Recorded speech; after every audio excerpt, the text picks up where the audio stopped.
अब सभी लोग शांति बना करके कथा श्रवण करते जाएंगे और हमारे जो परीक्षित की उपाधि प्राप्त की यजमान परिवार बैठा है, सबसे पहले वह माखनचोर भगवान का पूजन करेंगे और जिस भी भक्त गणों को पूजन करना है कथा भी श्रवण करते जाएंगे, एक एक आते जाएं और पूजन करते जाएं, कथा का भी आनंद लेते रहें और सभी लोग शांति बनाकर रखें। कुछ ही क्षणों के पश्चात श्री धाम वृंदावन में जैसे मोर नृत्य करते हैं वैसा ही नृत्य आप सभी के समक्ष जो कि ब्रज की झांकी सुप्रसिद्ध कलाकार पधारे हैं उनके माध्यम से भगवान नाच करके और मोर बन करके आएंगे। सभी लोग नृत्य का दर्शन करेंगे, शांति बनाते हुए कथा को श्रवण करेंगे। जय श्री राम। और कल भगवान का विवाह भी है, कल है आज नहीं है। तो कल अच्छे बढ़िया कपड़े तो अपन रोज ही पहन रहे हैं, लेकिन और बढ़िया आधे से दूल्हा बन रहा।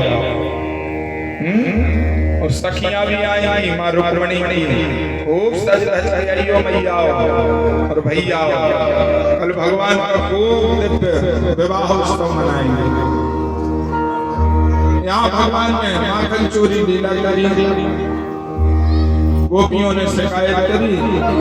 भगवान एक दिन ब्रह्मांड घाट पे गए, भगवान ने जा करके वहां की माटी खाई, ब्रज रज को खाया। एकदा कीड मानस्ते राम त्याग उदारिका,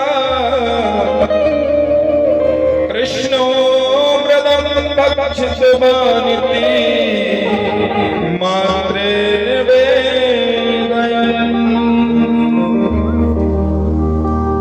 ब्रह्मांड घाट में जाकर के भगवान ने माटी खाई।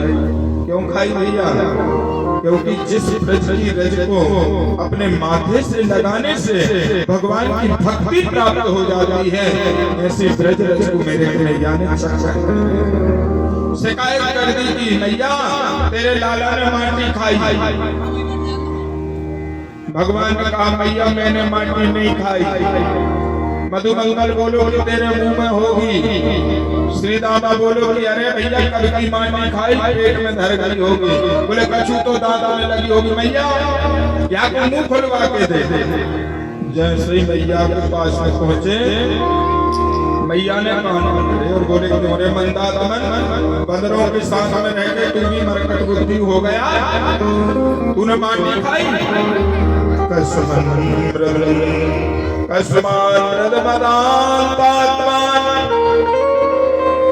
भगवान भक्षितवान रहा वदंती लाभ काहे, कुमारास्ते अग्रजो वयम्।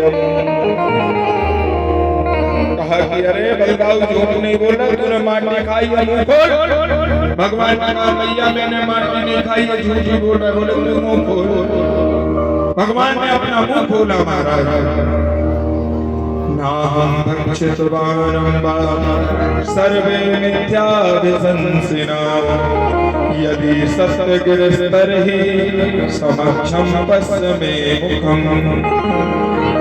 मुंह खोला महाराज, जो ही मुंह खोला तो भगवान के दिल के अंदर पूरा ब्रह्मांड दिखाई आपको देने लगा। बड़े बड़े झरने लगे, पहाड़ अतल वितल सुतल तलातल महातल रसातल पाताल भूभुव स्वजल महातपल सत ब्रह्मलोक साफ दिखाई देने लगे। महाराज यहाँ तक दिखाई दे रहा है कि गोकुल में जो नंद भवन है, नंद भवन के अंदर जो मैया कान पकड़ करके मुंह खुलवा रही हैं, महाराज वो तक दिखाई दे रहा है भगवान के मुख में। मैया आश्चर्य में पड़ गई। भगवान ने वैष्णवी माया को बुलाया है, एक नहीं दो बार दर्शन दिए भगवान ने विराट। एक बार जब मैया दूध पिला रही थी भगवान हंस रहे थे, तब ब्रह्मांड दर्शन दिया, वैष्णवी माया बुलाई। वैष्णवी माया ने पुत्र स्नेहमयी बना दिया। माता सब भूल गई। आगे चल करके मैया से चंद्र खिलौना भगवान ने मांगा है। मैया ने माखन के बहाने भगवान को चंद्र खिलौना दिया है। आज भगवान ने ऊखल पर चढ़ करके माखन लुटाया था, तो मैया ने ऊखल से भगवान को बांधा, लेकिन 2 अंगुल रस्सी कम गई। क्यों कम गई? क्योंकि कश्यप और अदिति स्वयं रस्सी और ऊखल बन करके आए थे। वो चाह रहे थे कि हमारे बाबन को कष्ट ना हो। बोलो वृंदावन बिहारी लाल की। हमारे चाचा जी आए हैं, ताली बजा करके स्वागत करें। और इन्होंने ही हमको रामचरितमानस पढ़ना सिखाया था, और यही हमको छोड़ने जाते थे बड़ी स्टेशन से। तब हम जाते थे वृंदावन मथुरा। तो जरा ताली बजा करके स्वागत कीजिए।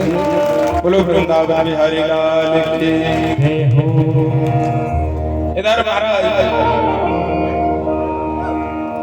ऊखल से जो बाधा कौन से कहते हैं कि 2 अंगुल रस्सी क्यों कम गई? तो बहुत से उदाहरण दिए हैं। कहते हैं कि भगवान अहंता और ममता से नहीं बनते हैं, भगवान बंधते हैं तो प्रेम की डोरी से बंधते हैं, इसलिए 2 अंगुल कम गई। इधर भगवान ने माता को परेशान होते हुए देखा, स्वयं बंध गए। माता तो कुछ काम करने चले गई, भगवान घुटमन गए। 2 वृक्ष लगे हैं यमला और अर्जुन के, उसमें ऊखल फंस गया।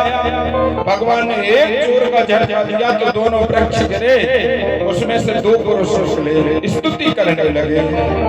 वाणी गुणानुकथने श्रवणो कथाया हस्तौ चतुर्मसुमन तब पादयोर्नः स्मृत्या शिरस्तव निवास।